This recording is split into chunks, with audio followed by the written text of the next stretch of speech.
हरियाणा के फतेहाबाद में किसानों ने उपवास कर रहे बीजेपी नेताओं के टेंट उखाड़ दिए।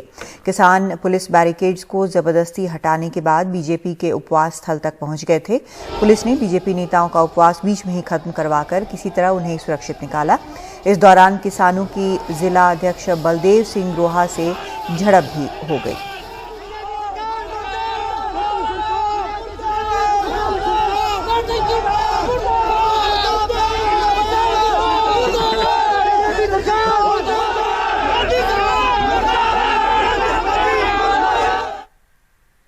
बिहार के समस्तीपुर के बाद अब मुजफ्फरपुर में भी कई किसानों ने गोभी की लहलहाती फसल पर ट्रैक्टर चला दिया है। सरफुद्दीनपुर में भी किसानों ने गोभी की 10 बीघा फसल नष्ट कर दी। इसी गांव की महिला किसान शैली देवी ने करीब 1.5 लाख रुपए खर्च कर गोभी की खेती की थी, लेकिन लागत भी न मिलने से परेशान होकर उन्होंने गोभी की फसल पर ट्रैक्टर चलवा दिया और गेहूं के बीज बो दिए। कुछ दिनों पहले समस्तीपुर में 1 रुपया किलो गोभी बिकने से परेशान किसानों ने फसल जमींदोज कर दी थी।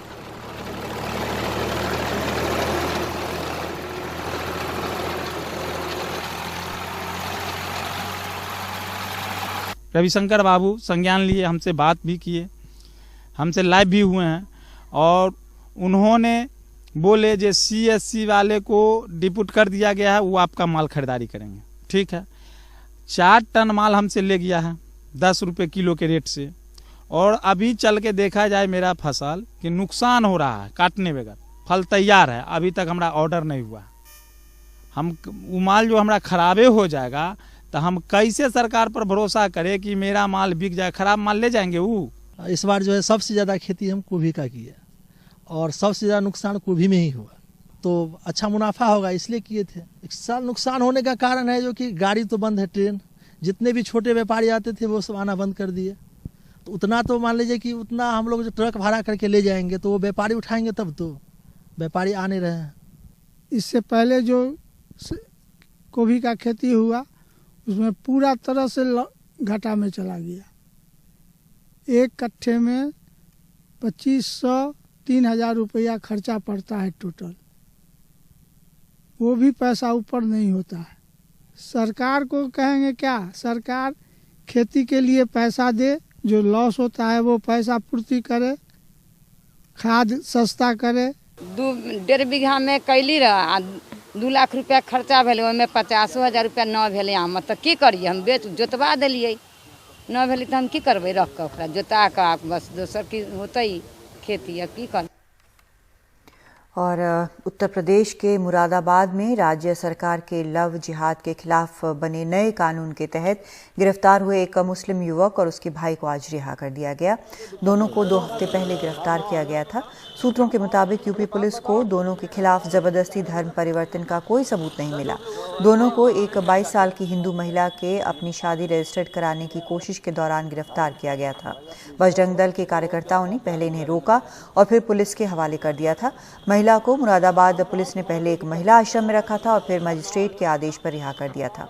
महिला का यह भी आरोप है कि इस दौरान डॉक्टर ने उसे एक इंजेक्शन दिया जिससे उसका गर्भपात हो गया।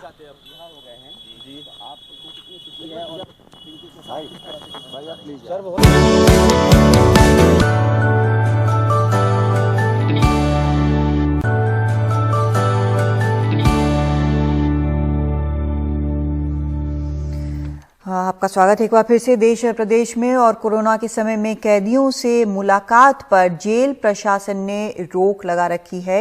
ये छत्तीसगढ़ की बात कर रहे हैं। वहां के महासमुंद में सत्ताधारी दल कांग्रेस के नेताओं पर कोई बंदिश नहीं दिख रही।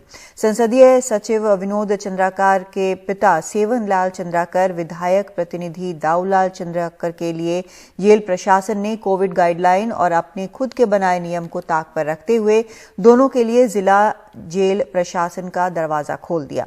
सीसीटीवी फुटेज में साफ दिख रहा है कि सभी बिना मास्क पहने जेल के अंदर गए और कैदियों के बीच केले बांटे। अधिकारी अब मामले की जांच की बात कर रहे हैं। इंदौर में गाड़ी की टक्कर को लेकर हुए एक झगड़े में एक आर्किटेक्ट की मौत हो गई। आर्किटेक्ट सिद्धार्थ सोनी अपनी कार से दफ्तर जा रहे थे, तभी पलासिया इलाके में उनकी कार की टक्कर विकास यादव की एक्टिवा से हो गई। सिद्धार्थ तुरंत गाड़ी से बाहर आए, माफी मांगी, लेकिन दोनों में बहस हो गई। सीसीटीवी फुटेज में देखा जा सकता है कि आरोपी विकास यादव ने सिद्धार्थ के साथ मारपीट शुरू कर दी। इसके बाद आरोपी ने सिद्धार्थ को धक्का दिया और वहां से गुजर रहे ट्रक के नीचे वो आ गए। पुलिस ने आरोपी विकास यादव और ट्रक ड्राइवर के खिलाफ गैर इरादतन हत्या का मामला दर्ज कर लिया है।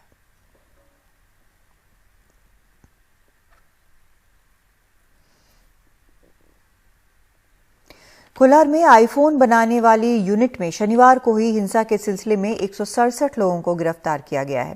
वामपंथी संगठन एसएफआई के एक नेता श्रीकांत को पुलिस ने पूछताछ के लिए बुलाया, बाद में छोड़ दिया, जो कि अब भूमिगत हो गया है क्योंकि उसके साथियों के मुताबिक उसे जान का खतरा है। लेकिन सोशल मीडिया पर उसकी गिरफ्तारी की खबर चली तो एसएफआई ने भी सेव श्रीकांत नाम से कैंपेन शुरू कर दिया।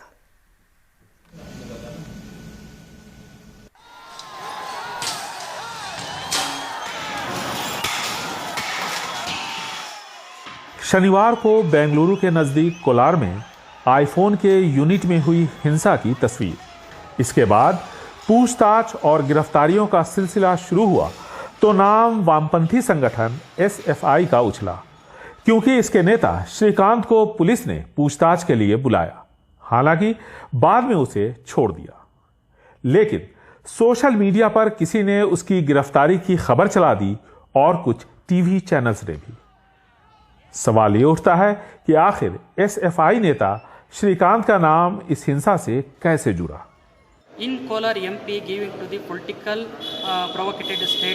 स्थानीय बीजेपी विधायक मुनि स्वामी ने श्रीकांत का नाम लिया और यहीं से पुलिस ने उसे पूछताछ के लिए बुलाया।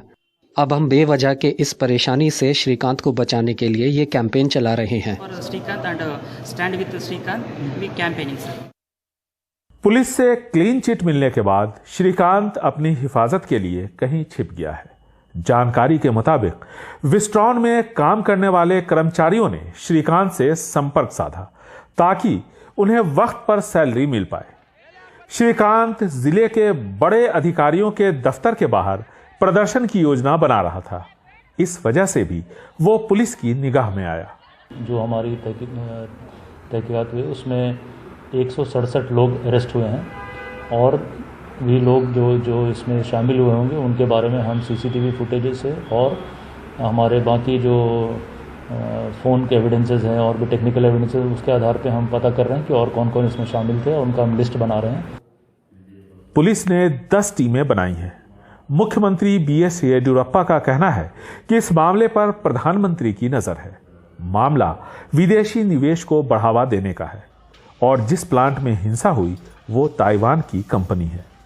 बेंगलुरु से कैमरामैन कुमार के साथ निहाल किदवई, एनडीटीवी इंडिया। महाराष्ट्र के 4 जिलों में लोगों के बीच आतंक का पर्याय बने आदमखोर तेंदुए को आखिरकार वन विभाग ने मार गिराया।